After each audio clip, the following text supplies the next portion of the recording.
The Zohar says, come and see. The word which comes out of a person's mouth is not just a word. I'm saying things. Words are very powerful. Words. If you live a life of no spiritual or mystical acknowledgement whatsoever, and I would specifically use the word acknowledgement because it's there. You just need to acknowledge it. So words for you are nothing.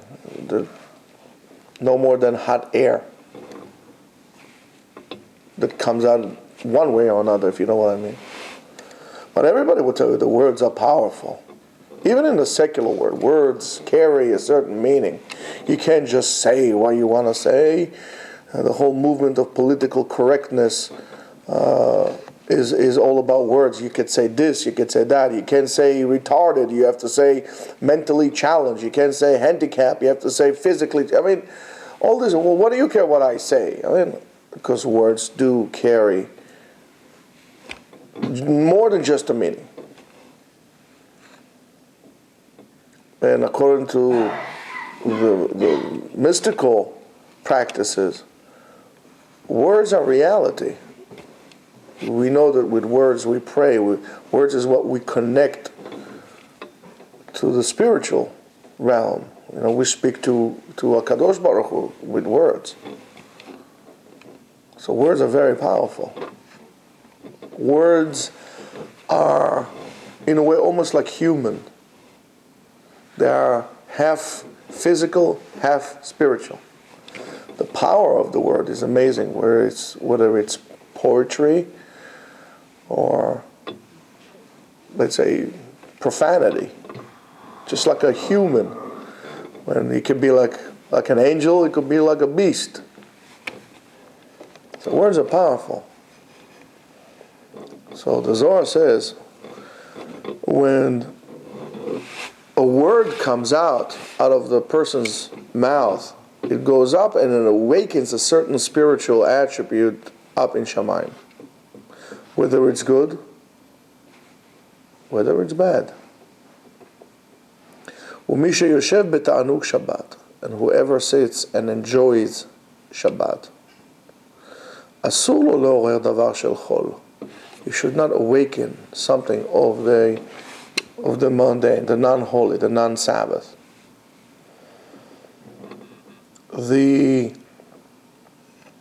That word of Yoshev beta'anug Shabbat also needs to be analyzed carefully. A person is sitting with the pleasure of Shabbat. If you're sitting down and waiting for Shabbat to finish, there's no ta'anug, no enjoyment in that.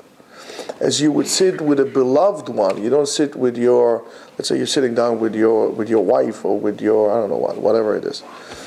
Somebody that you love a lot, and you say, all right, 5 more minutes, I gotta go. You don't want the moment to end. So sitting down with the enjoyment of Shabbat. So when you're sitting down and it's Shabbat, don't talk about regular business. Why? Ki pogem pugam bayom hakadosh. By doing so, you are blemishing the entity of that holy day of Shabbat.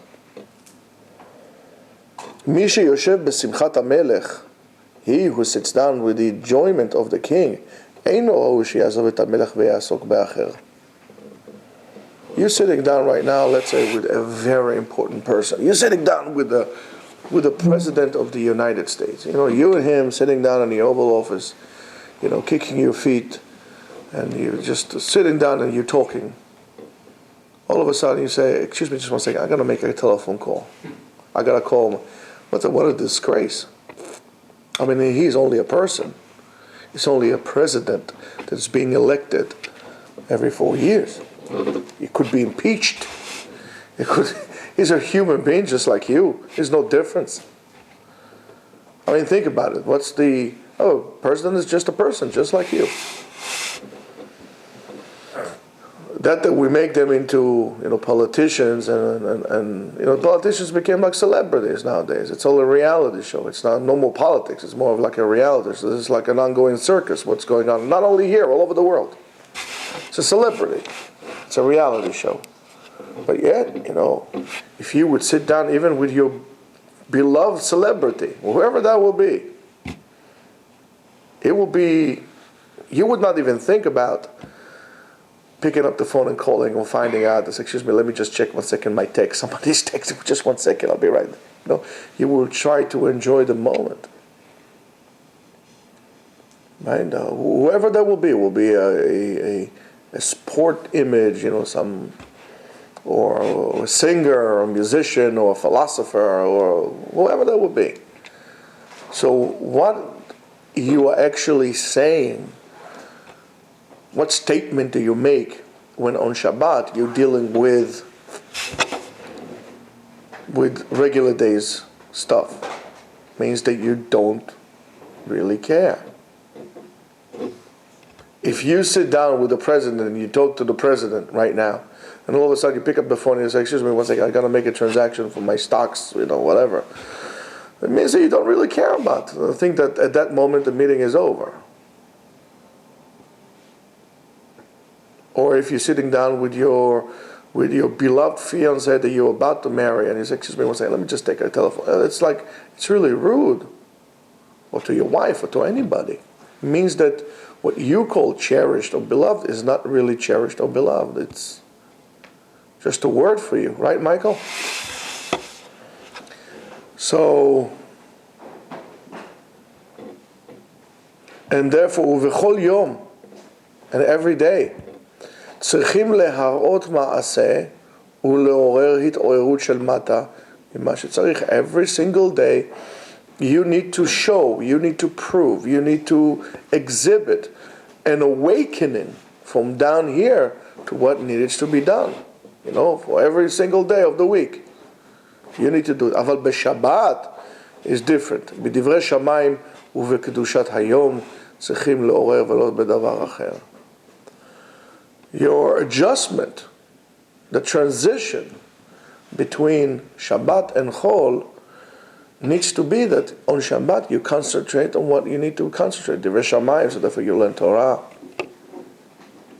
You need to speak different. Even the tone of your speech should be different on Shabbat than it is during the week.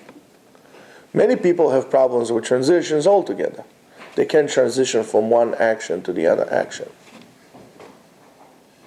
And that is a problem, and we develop anxiety over that, whether it's transitioning from elementary school to high school, from high school to college, from bachelor life to married life. We have a problem transitioning. Shabbat, we have this, all of a sudden you can say that additional Tosefet Shabbat comes to help you adjust, to transition. You don't go Shabbat Chol, Shabbat Chol.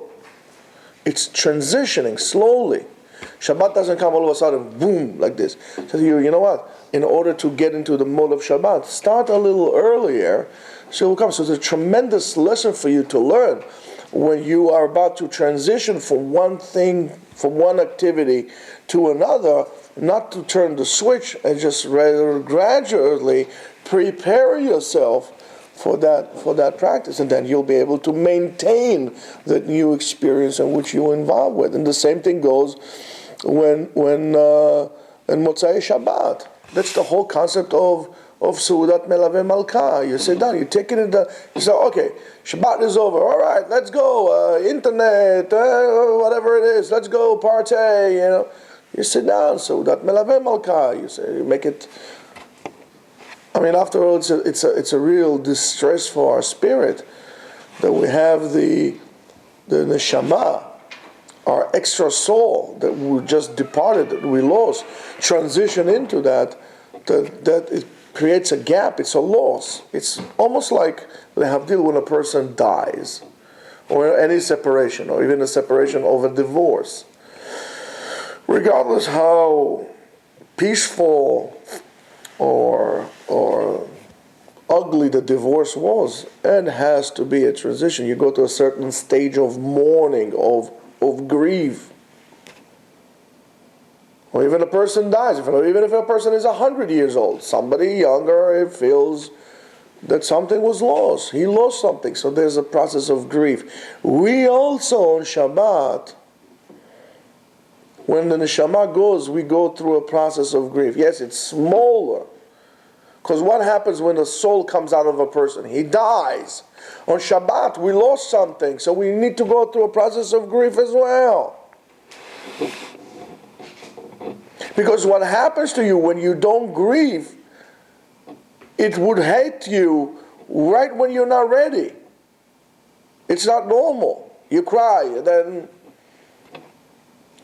the acceptance of Shabbat is the birth, is giving life. So think about that. Think those processes. Now you need to act a little different. So before you had a child at home, you did whatever you did. Now you have a child. Now things have to be a little different. It's a different priority. So is Shabbat. So you see that understanding the concept of Shabbat could benefit you tremendously throughout your life. That's why people have a problem with Shabbat, because they have a problem with the way they live their lives as well. So if you would internalize whatever goes through Shabbat, you'll be able to internalize the processes which take place on your life. And therefore you have a chance to have a more meaningful and productive life. Shabbat Shalom.